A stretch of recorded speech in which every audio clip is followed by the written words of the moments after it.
I'm Farida Shaheed. I'm from Pakistan, and I'm with various organizations. One is Shirkat Women's Resource Center. The second one is the Women's Action Forum, which is a national lobby pressure group that was formed under the military regime in 1977 to 88. Women's Action Forum was formed in 1981, and also with the network Women Living Under Muslim Laws, which is an international solidarity network. Whether Pakistan is secular, absolutely not. The Constitution says that Islam is the religion of the state. You can only have a Muslim can be the head of state. There are privileges for Muslims within the Constitution which are not guaranteed to people of other religions. And of course, Pakistan is one of only two countries that was formed on the basis of a religious identity. Not that I think it was meant to be a theocracy, but it still had religion as a basis of identity, like Israel.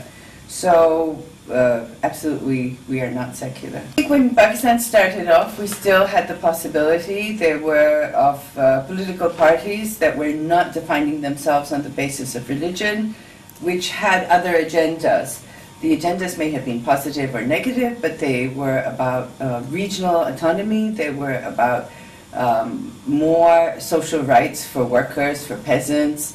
You had some elements, small but still visible, of the Communist Party, the Socialist Party, the labor movements, the trade unions. None of them defined themselves or addressed themselves to the issue of religion at all. So they had other perspectives that they were doing. I think over the years, however, Islam started being used in the political arena with huge negative consequences for the people. And I think one of the problems for me has always been not so much that you have political religious parties which formulate and articulate their agendas in terms of religion, but that non-religiously defined parties accepted that this was a game in the political agenda for power. And I think it's, if you didn't have the more secular political parties falling into this game, the space would not have been there for the so-called religious parties, what we call the Jamaats, one after the other, to really assert themselves and start blackmailing the entire polity and the entire social, the entire society. Then we had a very sharp qualitative difference coming in 1977 when we had a military dictator take over, and General Zia was the first military dictator in Pakistan who used the excuse of Islam to say we cannot return to democracy until we have Islamized all these people living in a 95% Muslim country. And his use, the combination of the military, the state, the military, and Islam, with the Jamaat Islami in this case very specifically, being brought into government while all other political parties was banned, I think marks a grave turning point for us. The socialist groups had already been under huge pressure, had been disrupted, destroyed in the late 1950s when there was an attempt which is called the Rawalpindi conspiracy, where they thought lots of military officers were influenced by communism, by socialism. So there was a witch hunt for anyone who had leftist progressive ideas at that time. Zia really brought in a change after which political parties have not been able to move away from Islam as a defining reference point for their political agendas. And Zulfikar Ali Bhutto, who was assassinated by Zia, was officially hanged in 1979, was the last political leader in Pakistan who could say, take on religion and say, when people said he's not Islamic, he's whatever, he said, they say I drink, but I only drink alcohol. I don't drink the blood of the people.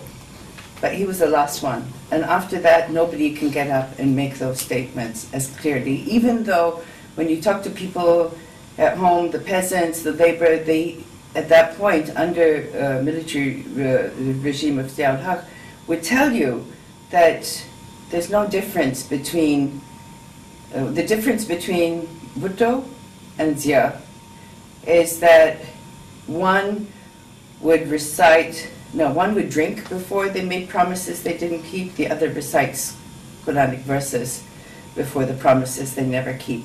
But I think the depoliticization under Zia was extremely damaging. It allowed the political parties who use religion to define their agendas to really become center stage.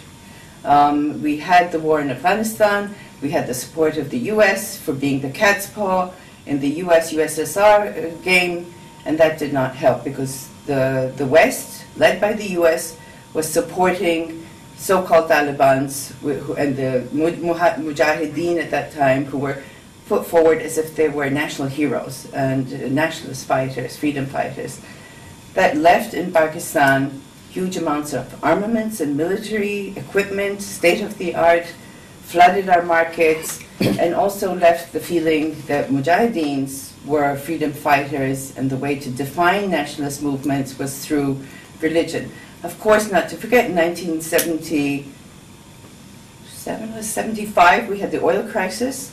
So we also have the political influence of the oil money coming in and influencing development in our country. So recently, we've gotten to a point through the Zia eras, through the 80s and 90s, where nobody dared say that they were secular anymore. The only political party which officially declared we are a secular party removed that section from their manifesto as the Awami National Party. It kept changing names, so the National Awami Party became the ANP now, which is the Awami National Party. And the Tehreek-e-Istiqlal had said that we are secular. So two political parties had said in their manifestos they are. Very recently, so that is in the last 3-4 years, we have a slow return of some elements who are more secular. We have the ANP back in power now in the 2008 elections in the Northwest Frontier Province, and they have brought back a secular agenda. We have then other political parties, but unfortunately very conservative on other issues, very authoritarian on other issues, but on secular as far as their agenda of all people should have the same rights. So you're facing what some people will call the fascist non-religious right, and then the fascist religious right. And you're caught in the middle trying to find where are the other forces who would take you forward. Very recently, younger people have started speaking about socialism again and the Communist Party again. So there is that very small hope of people looking to political agendas which are ideology-based rather than identity-based to try and take things forward. And I think one of the biggest pleasures to me recently has been working with the peasant movement in Punjab, where we kept asking them that there's Muslims and Christians and who was doing what. Throughout 2000 to 2008, they keep saying, there's no difference, we're all together. So it is one of the unusual instances in Pakistan where despite everything that's happened for 25 years, the people have kept together on their issues of we want land, we are peasants, we will work together, not divide along religious grounds. What does this do to women? What it does to women when you have no secular spaces left is that everyone is obliged to conform to what some people are defining as the only way of being a woman in a Muslim state.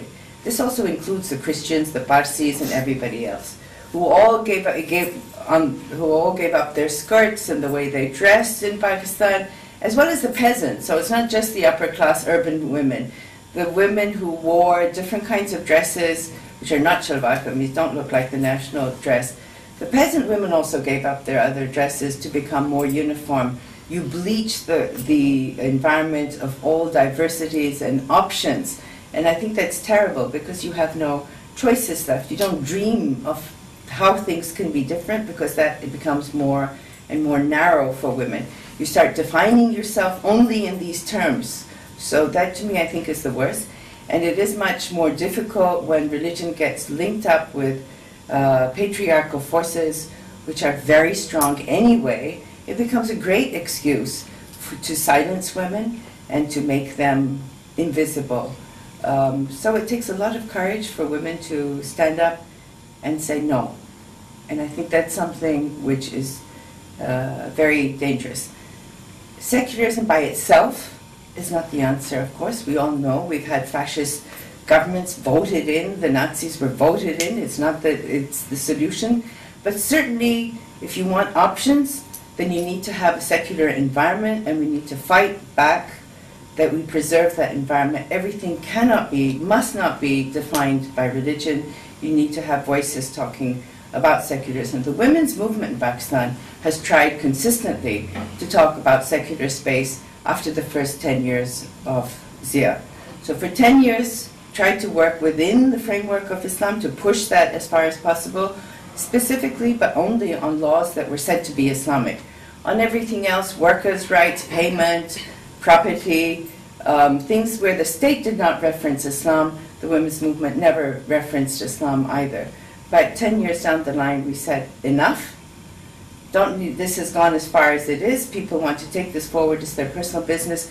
We want a separation of the state from religion. Religion is people's personal affairs. They can do what they want. The state has to rise above this and be equal with all its citizens, regardless of your sex, regardless of your religion, regardless of your ethnicity. And this is an obligation of the state which we really want the state to fulfill. I think we have increasingly, through so-called Islamization of laws, ended up in a situation where you're no longer equal before the law. The treatment that is given to you depends on who you are in terms of identity.